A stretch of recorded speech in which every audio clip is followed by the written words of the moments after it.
Waktu kamu dengar kata Pentakosta, mungkin yang langsung terlintas di pikiran kita adalah suasana ibadah yang penuh semangat. Ada satu sisi yang sering terlupakan, yaitu akar tradisinya. Dalam kalender Yahudi, perayaan ini dikenal dengan Shavuot. Yang menarik, saat merayakan Shavuot, mereka nggak membaca kisah spektakuler. Mereka membaca kitab Rut, kitab yang berisi kisah seorang janda asing dari Moab yang ikut mertuanya pulang ke Bethlehem, bekerja di ladang orang, dan akhirnya ditebus oleh Boas. Nggak spektakuler, tapi syarat makna. Lalu pertanyaannya, kenapa kisah Rut? Kenapa di hari raya besar seperti Shavuot justru kisah sederhana ini yang dibaca? Jawabannya ada di pesan Tuhan yang sangat jelas sejak awal, yaitu Pentakosta bukan cuma soal kuasa dari atas, tapi juga soal kesetiaan.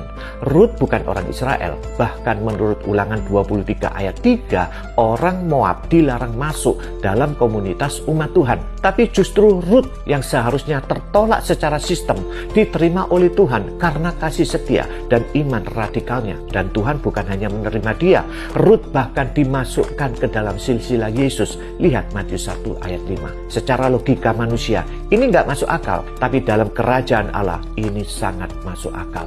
Sekarang lompat ke Kisah Para Rasul pasal 2. Saat Roh Kudus dicurahkan, siapa yang pertama kali mendengar? Bukan para imam, bukan orang Farisi, bukan para elit agama, tapi orang-orang dari berbagai bangsa, para peziarah asing yang sedang ada di Yerusalem saat itu.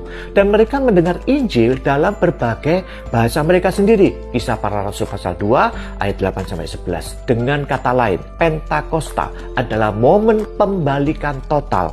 Yang dianggap luar justru masuk, yang dianggap tidak layak justru dijamah lebih dulu. Rut gak lagi di pinggir ladang, Rut sekarang ada di tengah penuaian.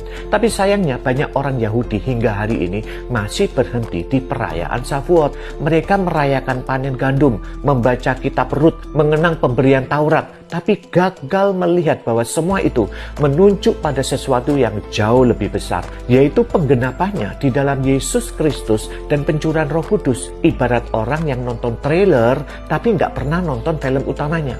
Mereka punya simbol tapi tolak isinya. Mereka rayakan panen tapi nggak ikut menuai jiwa bersama Sang Mesias. Mereka baca kisah Rut tapi nggak sadar bahwa gereja adalah Rut masa kini, orang-orang asing yang diterima oleh kasih karunia. Roh Kudus nggak turun supaya kita cuma punya pengalaman spektakuler di mimbar.